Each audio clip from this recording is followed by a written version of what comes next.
Hello, traders. Global markets are catching a sell signal. Basically, some profit taking up here at market highs. So far, we are completely rejecting those levels on the indices from yesterday, which could indicate a blow off top situation. The market's gapped up and they sold off throughout the day, and so very dangerous to be pushing to the long side under that situation. I'm going to take are the markets are toppy. I'm going to look at the global indices, ETF flows, bullish percent sectors a few sectors, earnings, and some hot tickers to keep on your watch for today. The DAX, Germany, it's trading down a little bit today, but it's still in a uptrend and stuff. Just a little bit of profit taking so far today. Your VT, which is your world ETF, it looks like we gapped up on the world ETF and it closed on its lows for the session. So keep this one on watch. This one here closes. This is as yesterday's data. Okay, it hasn't updated yet. So just keep that one in mind. Then we have Shanghai Composite. Had a little profit taking last night on the Chinese markets. Some of the news is being digested, not nearly as positive news, so they're taking a little bit of profits off the table. And like I said, came right up to this gap and found some responsive selling. So they got to have something to push them through some news-driven stuff. We have this multiple top. It's basically well, it's the bottom of the range, so it's not a cup, but it's like a bowl here, trying to break out of this bowl pattern. Cup and handles are technically, by definition, continuation bullish patterns. So this is at the bottom of a range. You don't really call that a cup. Okay. And then our Nikkei.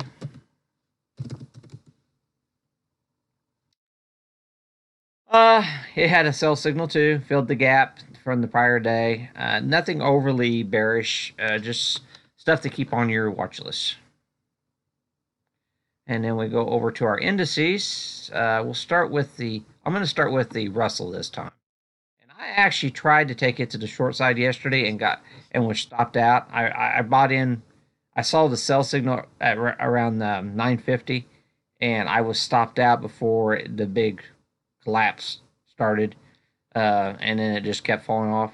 The biggest concern I have, and I keep this up during the day, my trading grids, the breath. So start watching this breath on your leading sectors. When the breath starts turning south on the NASDAQ or the Russell and the NASDAQ, that means we probably have a significant top end. So just keep that in mind. So far, the ticks weren't doing anything, but you want to keep an eye on this for day after day. If you see multiple days of doing the same thing, we're putting in a significant top in these markets. So just keep that on your watch to help you guys out on your trading. And as you can see, our breath, wasn't nearly as dramatic on the Qs, and but we did have a major sell-off on our Qs. I mean that's one significant move on our Qs. So far, all the indices are rejecting all of yesterday's higher valuations. So we'll see how the markets open and see if they can sustain up at these lofty levels on the markets, because we have come quite a ways. So just keep that in mind. And then your S&Ps had a real strong sell off too. So, but the main thing was the Nasdaq, the relative decline on the advanced declines, like money is trying to move out of the Nasdaq or out of the Russell. I mean the Russell, and the Russell was the one that let us down the last time. So just that is a warning sign. Now, on a more bullish take on our ETF flows for yesterday, we did have money did rotate into the ETFs.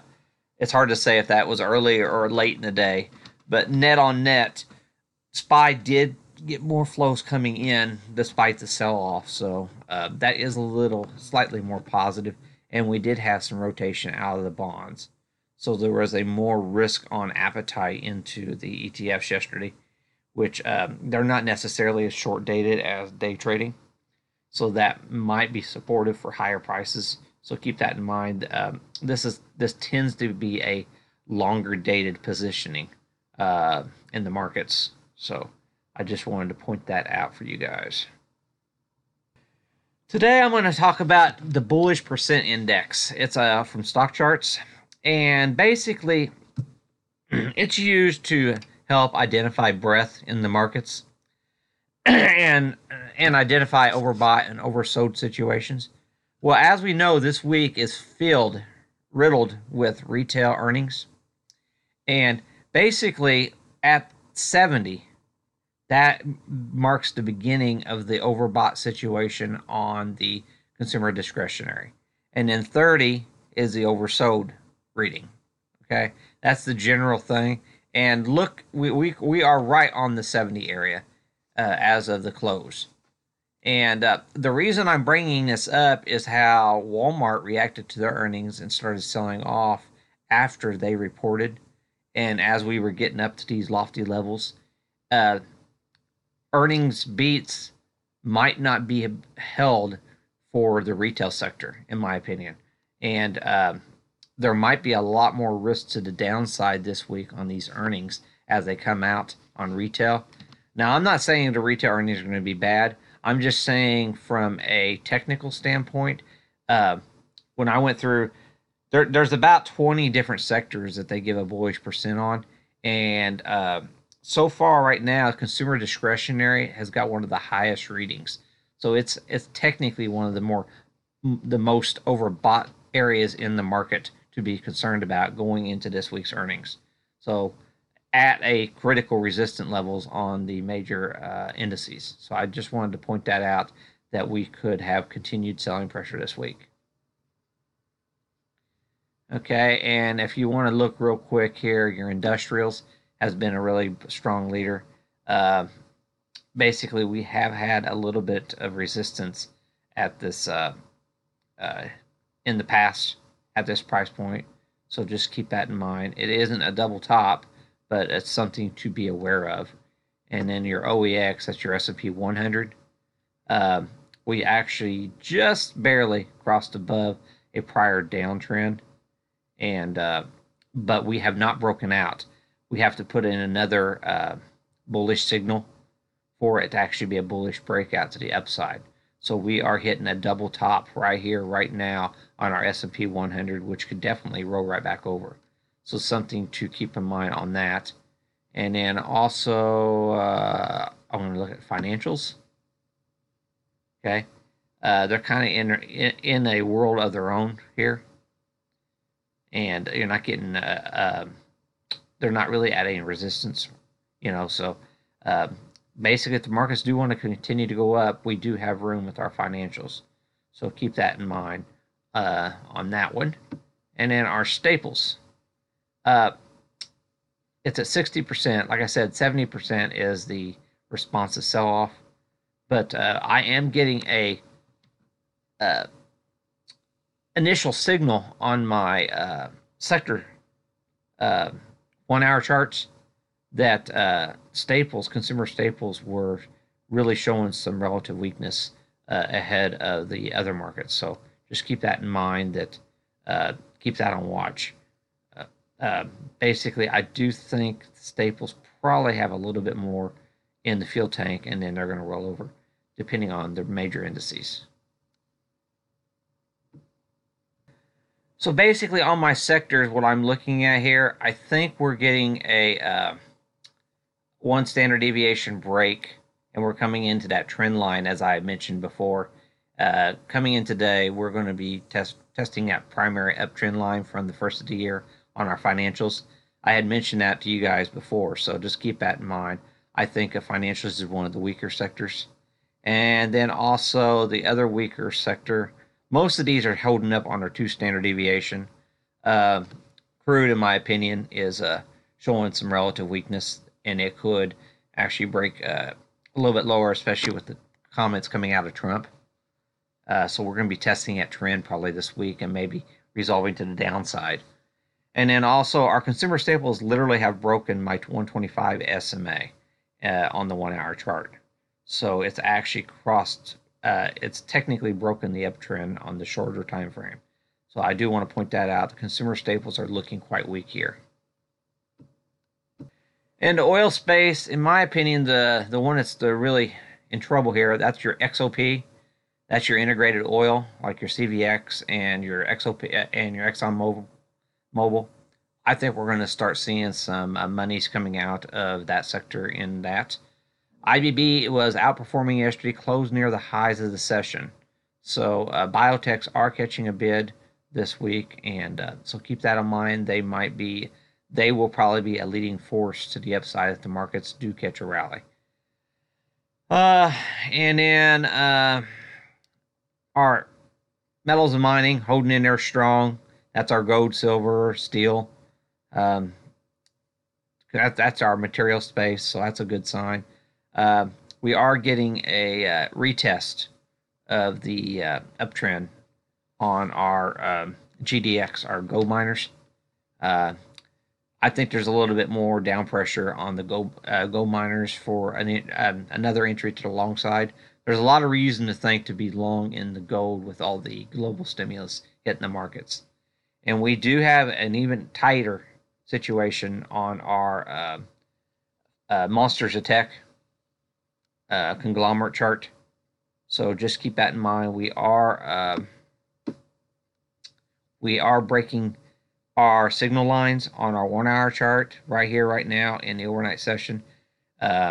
So this uptrend we've had for the past 2 days is in, it looks like it's failing a little bit for our Monsters of Tech. So just keep that one on your watch. And then our final grid that we got the grid here. On our 1 hour, our SPY right here, right now, we are testing the 125 SMA uptrend, coming right down to this. So this is a warning. Look where we're trading right here. I mean, we could start seeing, this is either a bounce situation or this thing is going to really start falling apart today. So this is something to really be concerned about, that these indices are setting up. It looks like the Qs are catching a little bit of initial bid here. And the Qs are bouncing right off that 125 SMA too. And IWM seems to be holding in a little bit better, despite the divergence I saw yesterday in the markets. But so far today, it seems to be holding better. So just keep that on your watch. See here, and then we really don't get much of a signal on our transports and stuff until the market's open. But it looks like our transports, good chance that we're going to be coming down, breaking our way from our 1 standard deviation today. And we're getting a rollover on our semiconductors too. So keep that one on your watch. We are getting a little bit lighter volume this morning on our futures. So just keep that in mind. Our leaders on the futures are our bonds, 10-year and 2-year ZB. I think 2 ZBs are 2-year. We're getting a little disparity there. Basically, we had a gap up situation here. Let me double check here. Yeah, it looks like we had a contract roll in our 10-year futures, and that's given us a gap up based on that contract roll. And the 2 years are actually near the lows of the session, to be honest. It's a little bit of a selling pressure here, it really looks like. So we'll see what happens in that. And the ES, of course, is way down in Q. Ready. See, is there anything else I can see here? The VIX looks like it's on the verge of breaking out. So this is really important to notice this too. Our VIX is not just coming up and backing off. We are basing out this morning along this 125 SMA, potentially catching a sustained bid in our volatility index. Okay. Okay, to finish my video, some stocks that I want you to keep and watch. These were the stocks that the latter part of yesterday, they were the most active stocks into the close yesterday. And it's virtually the same list we had Friday. So I think that is important to note that there's some major money going in just a few stocks that continue to drive market flow here. So JD, it's gapping down this morning, filled the gap, prior gap. It's got earnings Thursday evening, so keep that in mind. Of course, China was on a sell signal. Tesla had news. He's in all kinds of trouble. I think we're going to come down to 280 today. I'm just not bullish at all on Tesla. So he's really in trouble. They're trying to charge him for contempt of court. Really bad stuff. GE is gapping down along with the rest of the markets. Looks like it's coming back in. Might fill that gap today. Caterpillar, look at this. News out that things weren't all rosy pink about the trade deal. And it looks like some responsive selling here in Caterpillar.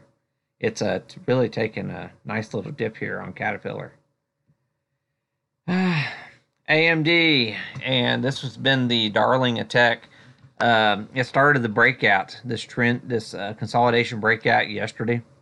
So this is actually one of my more bullish takes on the market if it were to hold up today. So I think the market's around a sell signal, so I'm not trading that.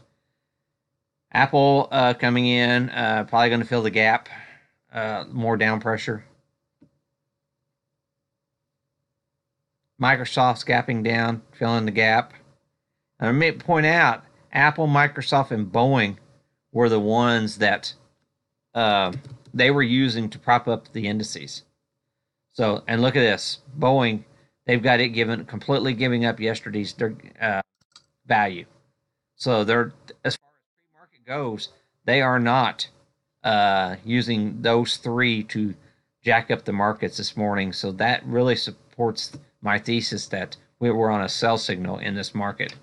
Look at Netflix. We're on that cross signal right here for a potential. It's either going to, this is actually the bearish cross for Netflix right here for some continued weakness. You got Micron, but I'm not going to go through it. But NVIDIA gave it all back into Friday's range. Bank of America, you know, we're right down here on that trend line. It breaks that trend line, then I'm not really quite as bearish because of all the overlapping value on the banks, and so I'm not going to say too much about that. But you have PayPal, Chesapeake, Intel Corporation, J&J, which is consumer staple. It's back inside of Friday's range, and Nike, which I am quite bearish on that. It's gapping down, giving back all of Friday's range too. And U.S. Steel, which looks like, well, it's actually trying to break down below most of last week's value. Well, like the video if you like it. And basically, across the board, a bearish tone.